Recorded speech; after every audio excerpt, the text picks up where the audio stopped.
नमस्कार। कहानी संसार में आइए सुनते हैं हिंदी की महिला कथाकार पद्मा सचदेव की कहानी कल कहाँ जाओगी।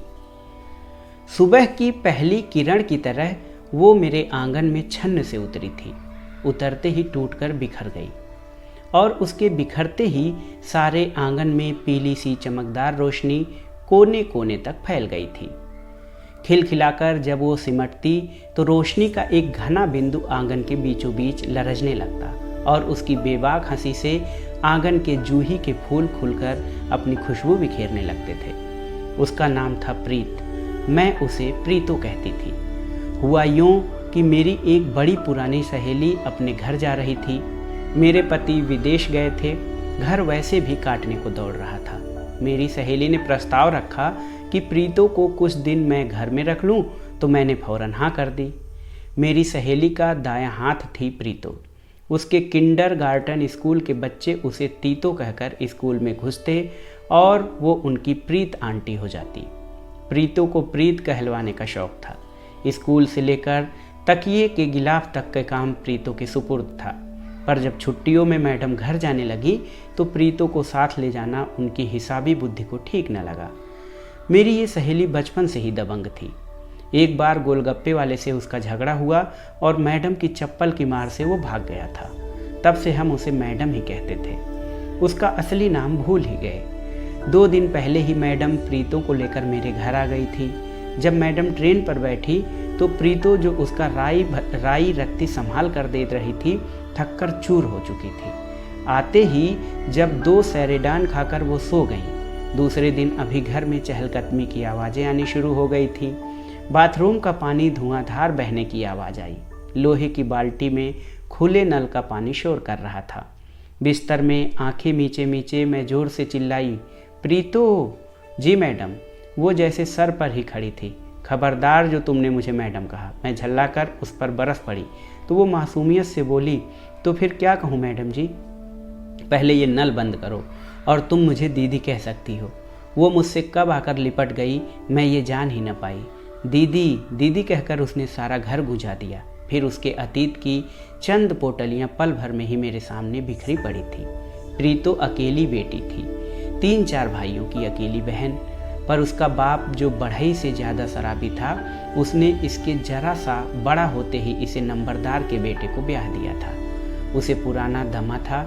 इस अन्याय का विरोध कौन करता। उसके भाई शराबी बाप की मार खा खा कर दौड़ने की उम्र आते ही घर से भाग गए थे। माँ घर की दीवारों जैसी एक ही दीवार ही थी।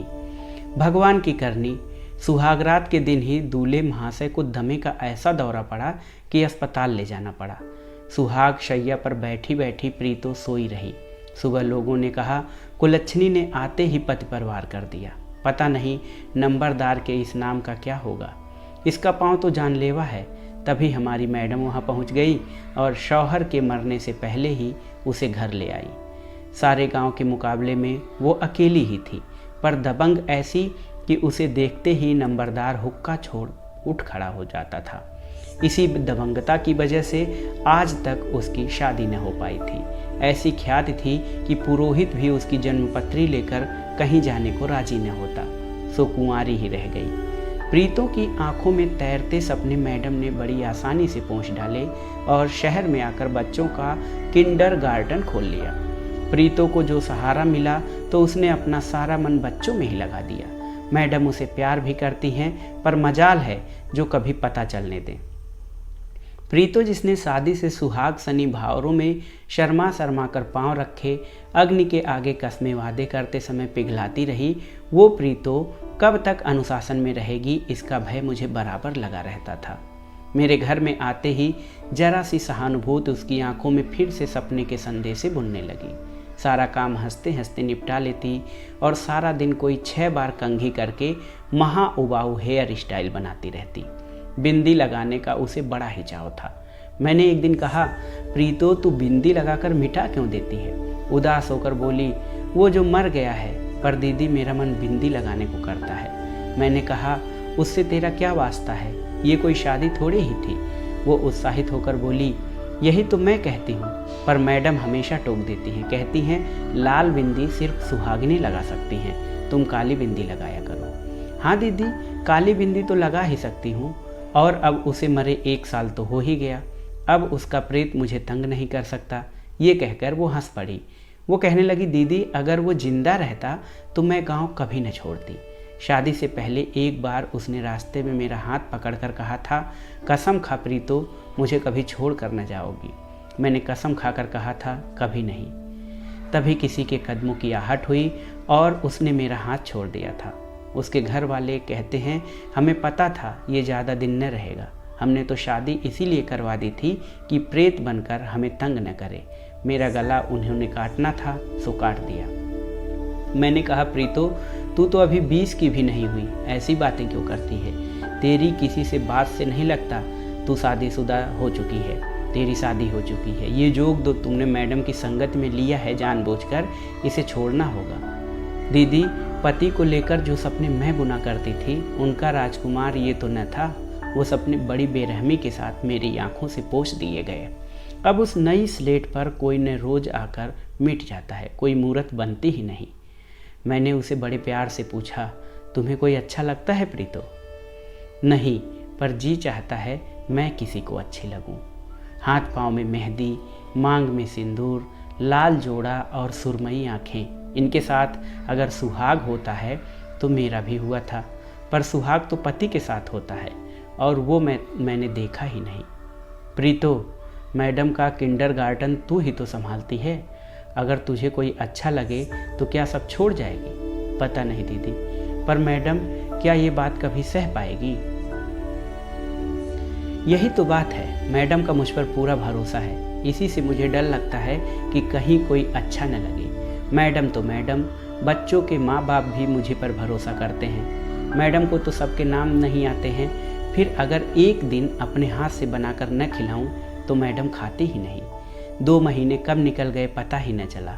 बस एक दिन मैडम आई और प्रीतो को लेकर चली गई। जाती बार प्रीतो ने चोरी से मुझसे कहा था, दीदी मुझे भूल न जाना। मैं तो न आ पाऊँगी, पर आप आना, मुझे बुलाओगी न दीदी? मैंने उसे हौसला दिया। फिर गृहस्थी के ताने बाने को सुलझाती मैं प्रीतो की उलझनों को भूल सी गई। एक दिन भरी दोपहरी में मैडम आधम की। उसने पूछा, यहाँ प्रीतो आई है? मैं जड़वत खड़ी रही, कुछ उत्तर न सूझा। जवान जहान लड़की आखिर कहाँ गई? मुझे चुप देखकर मैडम बोली, उसे आग लगी है ये तो मैं जान गई थी, बस गलती एक ही हुई कि मैं उसे सब्जी लेने अकेले भेजती रही। छुपाकर बिंदी ले जाती थी, उस मरघट के पास जाकर लगाती थी। क्या आग है बिंदी लगाने की? जब भी कल मुही आती देर लगा कर आती। फिर सब्जी काटते वक्त या चपातियाँ सेकते वक्त शर्माकर मुस्कुराती थी पट्टी। मुझे क्या पता था इसे क्या मौत पड़ी है, नहीं तो उड़ने से पहले ही पर काट कर फेंक न देती। मुझे तो डर लग रहा था कहीं पागल न हो जाए। लक्षण सब वही थे। कुछ दिन पहले एक बच्चे की माँ ने न बताया होता तो मुझे कहाँ पता चलना था। कोई मुआ दर्जी है सब्जी वाली की दुकान के पास, उसी के साथ भागी होगी रांड। उसी के साथ आंख मटक्का चल रहा था। एक बार मिले तो पुलिस में देकर छुट्टी पाऊँ। इंस्पेक्टर तिवारी के दोनों बच्चे मेरे ही स्कूल में हैं। मैंने कहा, मैडम तुम रूखी सूखी लकड़ी हो, अगर वो नागरवेल कहीं सहारा ढूंढती है तो जाने दो उसे खुशी ढूंढ लेने दो। बिफरकर मैडम चिल्लाई, ओह ये तो आग तुम्हारी लगाई हुई है। मुझे पहले ही समझ लेना चाहिए था कि मेरी ट्रेनिंग में कहाँ गलती हुई है। न तुम्हारे घर उसे रखती ना ये नौबत आती। अब मुझे भी ताव आ गया। मैंने भी चिल्लाकर कहा, ये आग मैंने नहीं लगाई है, पर ये आग मुझे ही लगानी चाहिए थी। तुम मेरी दोस्त हो, तुम्हारे पापों का प्रायश्चित मैं न करूँगी तो कौन करेगा? तुम क्या जानो पुरुष के प्यार के बगैर जिंदगी कैसी रेगिस्तान सी होती है। फेरों की मारी को तुमने अपने अनुशासन के डंडे से साध कर रखा है। तुम जल्लाद हो, दोषी तुम इंसान नहीं हो। तुमने मोहब्बत की ज़िंदगी नहीं देखी। कभी देखो तो जानोगी तुमने अब तक क्या खोया है। मैडम झल्ला कर बोली, मुझे फरेब नहीं खाना है मिसेज आदित्य वर्मा, आप घर में रह कर देखिए। अगर तुम्हारे पालतू आदित्य को भी न झटका दे दे तो मेरा नाम तोशी नहीं। दिन रात उसकी इशारेबाजियाँ क्या मेरी नज़रों से नहीं गुजरती? अगर इस स्कूल की मुसीबत न होती तो कब की भेज देती उसी गांव में जहाँ से कसाईयों के हाथ से इसे छुड़ा कर लाई थी। शादी करवा दो उसकी, मैंने कहा। चलो चाय पिए, पानी खौल रहा होगा। मैंने प्यार से उसका हाथ पकड़ा। चलो मैडम, तुम्हें रूह अफ़ज़ा पिलाती हूँ। उसके बाद उसका जी थोड़ा हल्का हुआ तो मैंने कहा, मैडम उसकी शादी कर दो, उसके हालात में एक बार अपने आप को खड़ा करो और सोचो। मैडम बोली, मैं कोई अच्छा लड़का देखकर कुछ कर पाती, इसके पहले ही लगता है वो भाग गई है। आज दूसरा दिन है। तौबा तौबा, अभी तो शाम की क्लासों के लिए बड़े बच्चे आते होंगे। लो मैं चली। कई दिन हो गए। एक दिन शाम के वक्त मैंने दरवाज़ा खोला तो प्रीतो सामने खड़ी थी। पीछे एक लंबा तगड़ा खूबसूरत सा लड़का। शराब सी बीर बहुटी उसकी आंखें, जैसे मेरे भीतर कुछ कपास आ गई। बिखरे बाल और दंभ से भरे चेहरे पर मस्तक उसने मेरी अभ्यर्थना में जरा सा झुका भर दिया। मैं स्नेह से दोनों को अंदर ले आई। चाय का पानी चढ़ाने जैसे ही रसोई घर में गई, प्रीतो पीछे पीछे आ गई। हंसकर बोली, कैसा है? मैंने कहा, अच्छा। वो हंसी, फिर बोली, शराब तो रात को पीता है, आंखें हमेशा लाल रहती हैं। मैंने कहा, मैडम को मिली? प्रीतो ने नीची नज़र करके कहा, गई थी, उसने निकाल दिया। प्रकाश, यही आदमी बड़ा गुस्सा हुआ। थोड़ा ठहर कर बोली, दीदी मुझे पुरानी धोतियाँ देना, ये एक ही धोती है, मैडम की थी। मैंने उसे धोतियों के साथ सगुन के रुपए भी दिए और प्यार से कहा, प्रीतो मैं हूँ, कभी 19-20 हो तो याद रखना। प्रीतो मेरे सीने से लगकर रो पड़ी। मुझे मालूम था वो गलती कर चुकी है। ये आदमी पति जैसा तो नहीं लग रहा। फिर कुछ दिन बाद मैडम का फ़ोन आया और कहा, क्या दोस्ती निभाह रही हो मिसेज आदित्य वर्मा?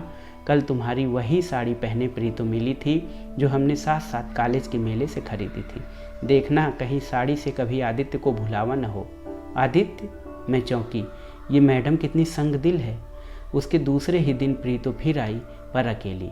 रसोई घर में आकर बोली, मुझे बैगन की पकौड़ियाँ बना दोगी? मैंने उसे भरपूर नज़र से देखा। वो शर्माई और कहने लगी, अभी तो 3-4 महीने हैं, आज वो नासिक गया है तभी आ सकी हूँ। मुझे कुछ पैसे भी दोगी ना? वो तो खाली राशन लाकर रख देता है, एक भी पैसा हाथ में नहीं देता। बाहर से ताला लगाकर दुकान पर जाता है।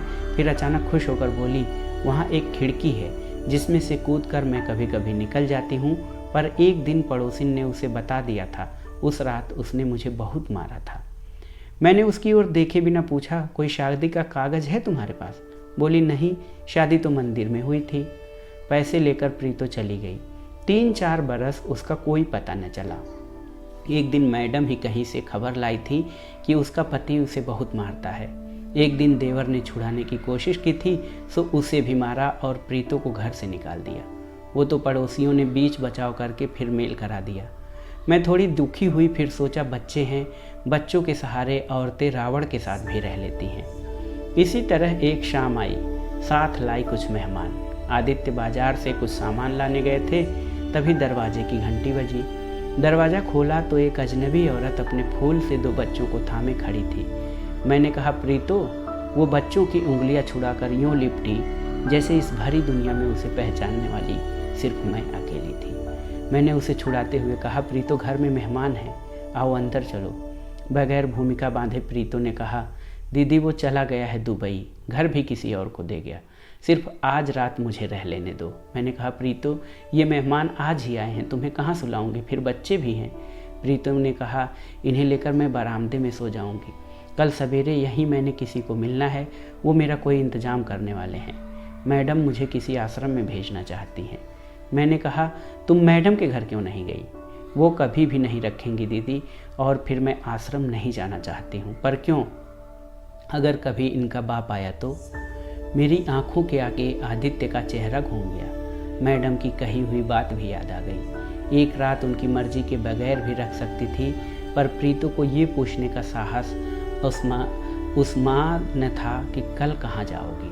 मैंने अपने अंदर के इंसान का गला दबाया और कहा, नहीं प्रीतो, यहाँ रहना मुमकिन नहीं है। ये लोग हमारे जेठ की लड़की देखने आए हैं। लड़की कल दिल्ली से आएगी। ऐसे नाजुक रिश्तों के दौर में मैं घर में कोई अनहोनी नहीं कर सकूँगी। तुम पैसे लो, अगर कल सवेरे यहाँ किसी को मिलना है तो टैक्सी में आ जाना। अब तुम जाओ।